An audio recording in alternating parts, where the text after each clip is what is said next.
Welcome back. It's day 4 of 5 days to change our approach to holiday eating, looking to empower you with practical strategies and mindset shifts that support healthy eating throughout these next few months. So we've talked so far about setting an intention to maintain healthy eating during the holidays and about taking a different approach. Instead of focusing on what we're not going to eat or what we're going to try to moderate or what we're going to avoid, we're focusing on what we're going towards. We're focusing first on eating abundant, highly nutritious foods. It changes the whole situation for your body. When you're getting abundant nutrition, eating whole foods, a lot of whole foods with their fiber intact. First of all, we know our gut is going to feel full, right, with all that fiber. If you do this every day for a while, your hormones will change. So one thing researchers find is the hunger hormones are not functioning well for most of us now.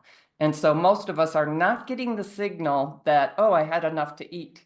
And I believe it's because our bodies aren't getting enough nutrition from what we're eating. So that completely changes, and we can stop feeling this kind of chronic hunger. Ever feel hungry after you ate, or like an hour or two after you ate, and you're like, this doesn't make any sense? It's because the hunger hormones are not functioning like they should be anymore because of the way we're eating. So when we start eating abundant nutrition, our hunger hormones can start functioning as they should again.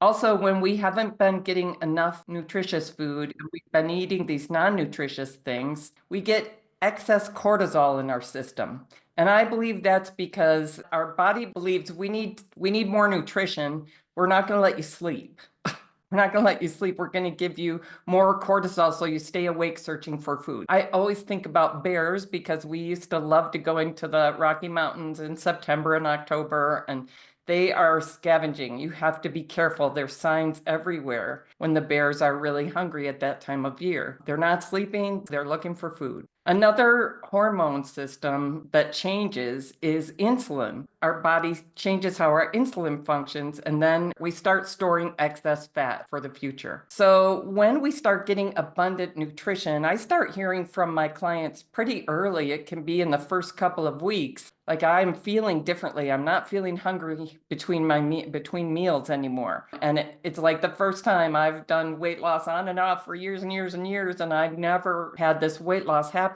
without feeling hungry in between. So scientists talk about it like the fat switch gets flipped on when we're not getting enough nutrition. It gets flipped off when we are. So I like people to understand this because it's such a different way of thinking about it as opposed to, I just have to eat less, right? It's just not the most helpful message. So we are trying to flip off the fat switch by giving our bodies the nutrition they need. I love you guys are just nodding. It's like not the first time you've heard me say this, right? But it's life-changing ideas. Your body starts to handle everything differently. And it's not going to be the first day you give it nutrition, it's going to trust you.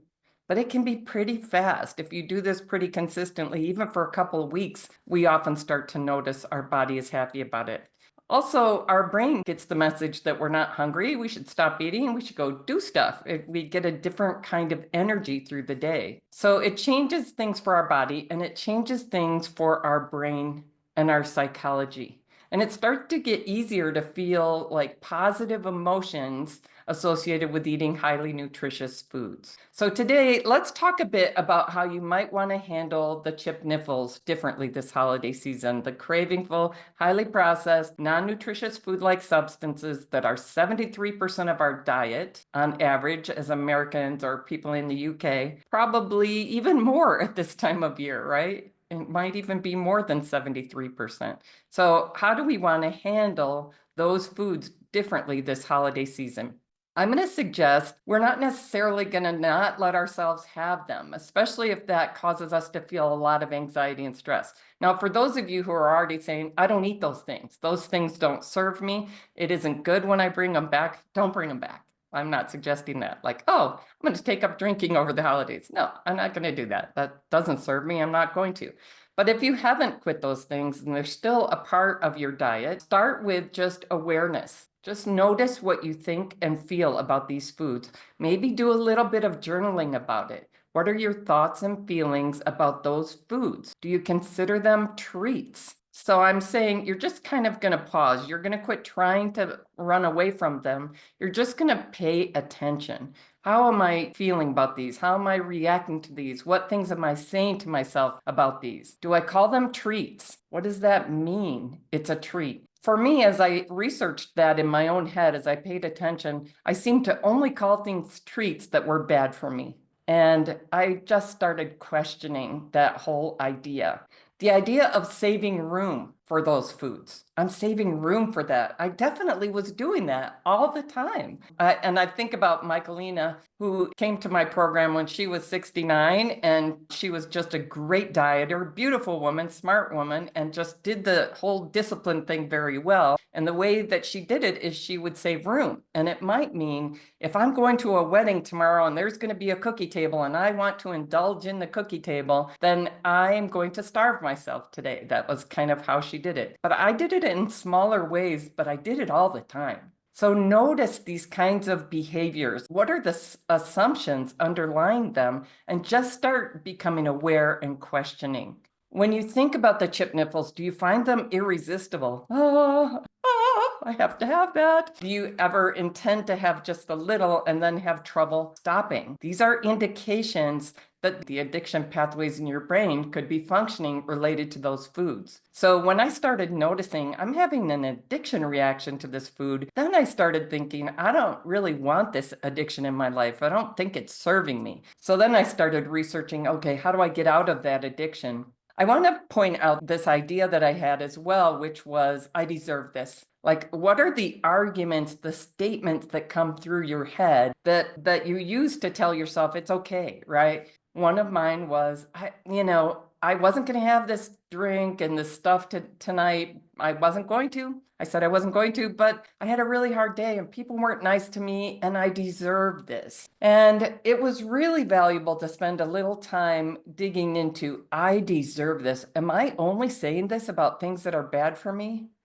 Because if that's the case, I want to make a change here. I want to break this. So I want to share Coleen's story. Coleen didn't even have a lot of weight to lose. She worked with me for a year on changing her relationship with drinking. And she found it was super valuable to take the time to have a coach, to get the help getting a different mindset, because she had, taken breaks from drinking and then gone back to drinking more, etc.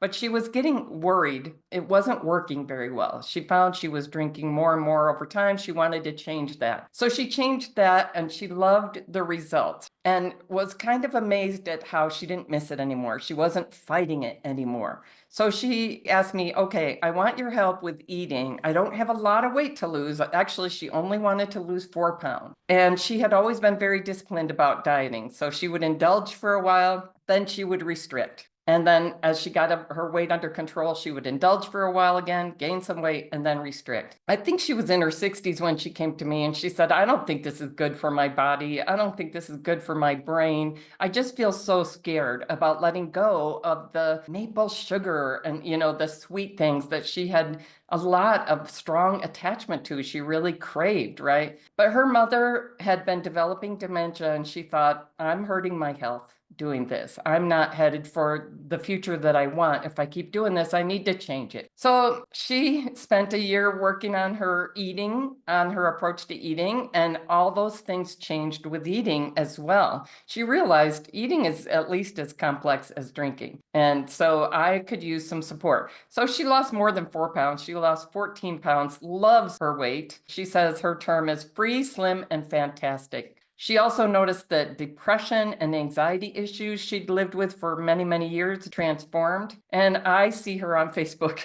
jetting around the world with her husband and living her best life. And she did not go on a diet, right? She transformed her approach to eating. What do I want to eat? What do I not want to eat? So she felt super scared. She was going to feel deprived. It was going to be very hard. It was going to be like this failure experience. But we go through the Crave the Good system in Slender for Good so that you change the way you think and feel about the different foods. This is key, right? So she really came to view the CHPNNFLs as detrimental to the body and just really absolutely absolutely unnecessary. She now thoroughly enjoys the abundant, nutritious foods, and she's lost her cravings for the non-nutritious things that used to be so tempting. So changing our thoughts and feelings about what's good to eat, what we love to eat, this is an important part of establishing healthy eating in a sustainable way and getting the sustainable results, which are super rare. So she just got really confident about sustaining these results. It just became really easy, really natural, thoroughly enjoyable to eat the Slender way.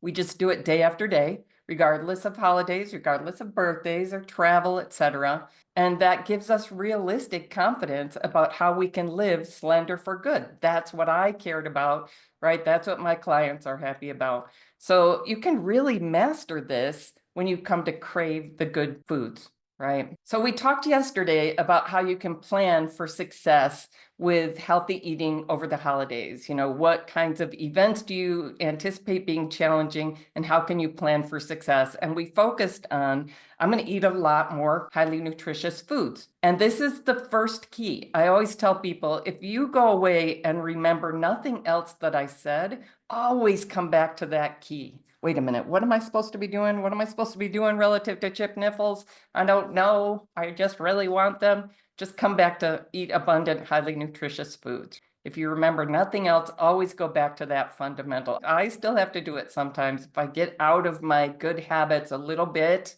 and that starts to take on a momentum, right? Okay, I need to make sure I'm eating the quantities of nutritious foods that we found make a difference. Second, become aware of a fundamental derangement in our food environment that has permeated our bodies and our minds and our environment and our lives. We overvalue CHPNNFLs and we undervalue highly nutritious foods, right? So we're going to have little success using willpower to resist what we feel are the best things, the treats, the things we deserve, that we save, that we savor, right? We're going to be much more successful when we can change our hearts and minds about what's actually good to eat and drink. So I encourage you, journal for a little while, raise awareness of what emotional memories go with these different foods that we find irresistible. Emotional memories will drive us, right? They will pull us back. So become aware of those and how they're driving you. Raise awareness of your reactions to CHPNNFLs. Like if I feel overly excited, that was so exciting. And if I feel stressed about it, like, oh, I don't know how I'm going to say no to the maple syrup, that was Coleen. So your reactions to the CHPNNFLs, notice, like write it down. Do I want to be that overexcited? Do I want to be stressed about this? If not, how can I change that, right? Raise awareness of the statements you use to defend the CHPNNFLs. It's a healthy alternative. It's not that bad. I'm just going to have a little. I have a whole series of them. You might have the same ones as some different ones. I deserve it. I'll make up for it tomorrow. I think all of those statements tend to be misguiding us, keeping us stuck in this deranged system. So just start noticing those and start questioning them. We're just raising awareness. Raise awareness of how your body reacts to the CHPNNFLs as opposed to the highly nutritious foods. So journal about your thoughts, your feelings, your physical reactions. We're trying to get more honest. One thing the research shows is we tend to be dishonest with ourselves and with researchers about how much we eat of the things that we particularly enjoy. So I think I shared the story earlier this week about my friend who had tortillas at every meal after telling me she doesn't eat tortillas. We fool ourselves if we really like something. So your actions and reflections for today, as we plan for success this week, you should have written down your intention. What's my intention for these holidays? What is my intention? I don't care what Ginny does. I don't care what Ginny's clients do. What am I going to do? What is your big why? Why does this matter for your life? And what are some of the challenges? What are some of the event challenges you anticipate? You should have a new focus, which is eat abundant, highly nutritious foods. And today, what I'm going to recommend is you also consider, I deserve this. Notice what you say that about. And if you're saying it only about non-nutritious, about things that are bad for you, maybe make another column, like write those things down and make another column of, if I really love myself and want to have a great life, what are the things I desire and deserve? When I did that, I could see that giving in to the non-nutritious foods and drinks actually interfered with having the life I wanted. I could barely walk anymore. I had pre-diabetes. I was anticipating ending up in a nursing home. It's like, okay, maybe that I deserve this phrase is something I don't want to apply that way. So what happens for me now is if that thought goes through my head, I go, wait a minute, what did I say? What am I saying it about? Am I saying it about something good or something harmful? So we're not primarily relying on willpower this year. We're really gearing ourselves for longer range thinking. I want to make truly healthy eating a happy habit. I want it to just roll along and get effortless. I'm committing to eating a lot more highly nutritious foods and keep continuing to find my way to really enjoy the highly nutritious foods.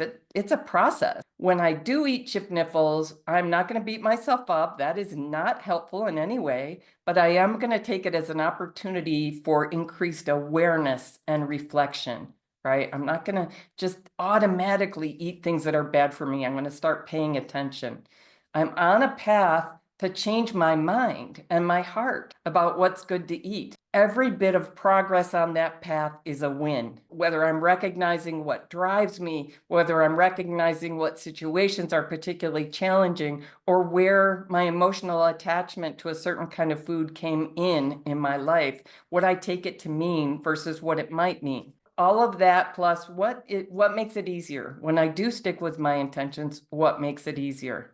So tomorrow, let's talk more about how we can thoroughly enjoy the season. The last 2 days have been about planning. How can we approach this so we thoroughly enjoy the season, the people, the relationships, the spirit of the season, while sustaining healthy eating, and how achieving that can be the first step toward a more healthy, happy, fulfilling, long life.